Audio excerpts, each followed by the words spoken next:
안녕하세요. 관제 때문에 손님분들이 많이 오시나요? 많죠? 왜냐면 관제라는 게 내가 갇히는 그것도 있지만 사람이 살면서 되게 많아요, 실질적으로 관제가.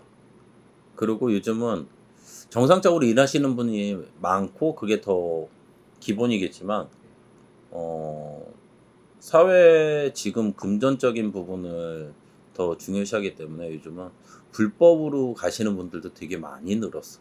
그러다 보니까 관제라는 게 많아요, 저 송사가. 집에 와서 관제건으로 물어보는 게 뭐가 있을까요? 일단 첫째는 요즘 되게 심했던 게 우리나라 한동안 막 시끄러웠던 게 마약에 관련된 거, 네. 약물에 관련된 거. 그것 때문에 관제가 엮여서 들어오시는 분들. 그다음에 작년 재작년까지는 뭐가 있었냐면은 주식과 관련해 가지고 그 회사 경영하시는 분들이 이제 불법적인 그런 부분 때문에 들어오는 거. 그리고 금전적인 부분 때문에 관제 있는 부분도 되게 많고. 그게 가장 커요. 경제 활동을 많이 하시다 보니까 경제 활동에 관련된 관제, 그리고 약물에 관련된 관제가 제일, 그러니까 비중을 따지면 옛날엔 경제 관련이었다면 지금은 약물 쪽이 더 많아요. 그래서 내가 들어갈까요, 안 들어갈까요? 그러면 들어가 있는 사람이 언제 나올지도 나오기도 하나요, 신적으로? 그렇죠. 기운에 그 사람의 기운에 따라서 네. 짧아질 수도 있고 길어질 수도 있어요. 사람 자체가. 제가 한번 사주를 말씀드려 볼 네. 테니까 이분이 지금 현재 수강 중이거든요. 네. 몇 이분이 언제 나올지. 몇 년생이에요? 65년생이요. 65년이면은 일사생.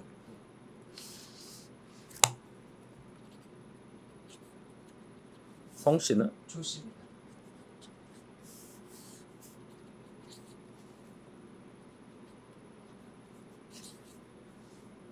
이분 기운으로 따진다면 올해 기운이 되게 좋아요.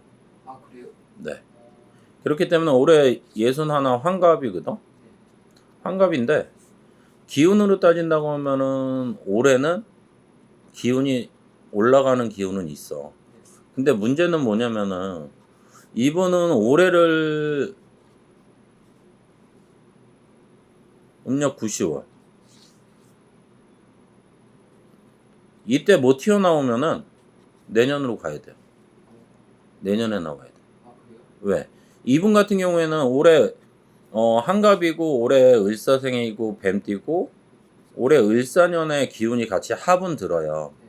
근데 문제는 뭐냐면은 되게 사람들이 볼 때 내가 생월달이 내가 태어난 달이야. 내가 태어난 달이 되게 좋다고 생각을 할 거란 말이야. 왜? 내가 태어났으니까 기분 좋잖아, 일단은. 근데 문제는 뭐냐면은 원래는 내가 태어난 생월달이 되게 안 좋아요. 기운이 꺾여. 네. 그렇기 때문에 이분 같은 경우에 올해는 내가 태어나서 한갑의 성주에서 한번 육식갑자가 지났기 때문에 내가 기운이 좋다고 얘기는 할 수는 있어. 근데 이분은 문제는 뭐냐면 극과 극을 달려야 돼. 좋긴 좋아. 근데 안 좋아. 이게 들어와 있단 말이지. 그래서 이분 같은 경우에는 어, 솔직히 성과는 못 낸다는 소리가 나와요. 나오기까지는 조금 힘들다. 나오기까지는. 이분이 2년을 받았어요. 네. 2년을 다 채우고 나올까요? 아니면 더 일찍 나올까요? 조금은 일찍은 될 것 같아요. 근데 올해 이분이 나온다고 했으면 올해는 솔직히 과하다는 소리가 나오거든. 네. 올해는 조금 억지스러운 게 있어. 근데 이분 같은 경우에 이름값은 있어야 되는 사주라고는 하지만 문제는 뭐냐면은 그 이름값이 이제는 다 했다는 소리가 나와요. 이름값이. 네.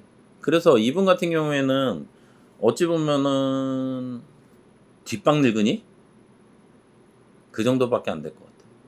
기운 자체가. 왜냐면 이분은 미안한 얘기지만 써먹을 데가 없어.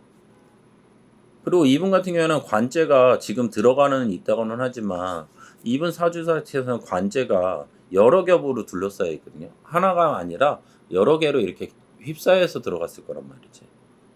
그렇기 때문에 이분 같은 경우에는 올해는 운이 있어서 나올 수는 있다라는 소리는 나오는데 문제는 그게 억지스럽다는 소리가 나오고 만약에 9, 10월에 튀어나오질 못하면은 내년으로 넘어가야 돼. 내년에나 나와. 근데 뭐 아까 얘기했듯이 2년을 따졌을 때 이 2년을 꽉 채울 것 같지는 않아요. 이름값은 있어야 되는 사주, 관록은 있어야 되는 사주인데 그냥 이분은 관록을 먹었어야지 욕심을 부리면 안 되는 사주였단 말이지. 이분 같은 경우에는 지금 61면은 이분은 쉬운 7부터 성주가 들면서 내가 좀 어떤 자기 기운의 기반을 다졌어야 되는데 어찌 보면은 과욕, 어찌 보면은 다른 사람 대신에 내가 앞장서다가 피박을 맞게 되는 방법. 그래서 쉬운 7에 성주는 들었다고는 하지만 문제는 뭐냐면 이 시기서부터 이분은 시끄러웠을 거란 말이야. 이동 변동을 하면 안 되는데. 네네. 그렇기 때문에 이분 같은 경우에 거기서부터 엮여있기 때문에 꼬여있기 때문에 솔직히 올해까지 내가 그 기운을 다 가져가긴 좀 힘이 들어요. 이분 같은 경우에는 올해는 약간 구시월에 나온다 그러면 약간 억지스러워. 그렇기 때문에 솔직히 올해 나온다는 거는 내가 볼 때는 한 30-40% 가능성은 그 정도밖에 없어 보여. 이분 누군데? 이름 들으면 아실 텐데 네. 조국 혁신당의 조국 대표입니다. 아, 지금 현재 수감 중이잖아요. 올해 얼마 안 됐잖아요. 초에 들어갔습니다. 그러니까. 네. 이 지금 정권이 바뀌었잖아요. 좀 조기 출소의 가능성 어떻게 생각하세요? 올해? 네. 과연? 솔직하게. 아 그래요? 네. 어, 왜냐면은 이분 자체가 과연 그쪽 라인하고 이재명 대통령 그 라인하고 어떤 줄이 있어서 어떤 연관성이 있어서 그런 소리가 나와. 아 그래요? 예. 내가 볼 때는 버릴걸? 버리는 카드가 될걸 이분은. 왜냐면은 이분 자체가 쉽게 얘기해서 그거야. 더불어민주당 자체가 조국혁신당이라는 이 당이 얼마만큼 기여를 했길래 얼마만큼 중요하기 때문에. 근데 그거 있었구나. 그 김상욱 씨 네네. 지금 존재감 없잖아. 그렇죠. 민주당에서는 현재 없죠. 아무것도 없어요. 네. 근데 더 웃긴 게 그분이 울산인가 그랬잖아. 맞아요. 근데 어제 울산은 빨간불이던데? 맞아요. 그럼 그분이 과연 다음에 뭐가 있을까라는 생각이 들어. 똑같이 그만큼 조국 씨라는 이 조국 씨는 쉽게 해서 민주당에 대한 지분이 없어요. 그렇기 때문에 내가 볼 때는 어차피 버려지는 카드가 되지 않을까? 굳이 이분을 끌어내서 내보내서 이재명 대통령이 얻는 게 뭘까? 그러니까 차라리 내가 볼 때는 아까 얘기했듯이 30-40% 그러면 내년에 차라리 내년에는 명분은 있잖아. 그리고 생색은 낼 수가 있잖아. 그래서 내년 카드가 되지 않을까 싶은데. 그리고 별로 그런 그게 없어 보여 영양가가. 미안한 얘기지만 그거는 그냥 그 사람들에 대한 바램. 왜냐면은 이재명 씨하고 문재인 씨하고 따졌을 때 두 사람이 얼마만큼 친해서. 왜냐면은 내가 알기로는 문재인 대통령 때도 이재명 씨가 핍박 받았잖아. 근데 굳이?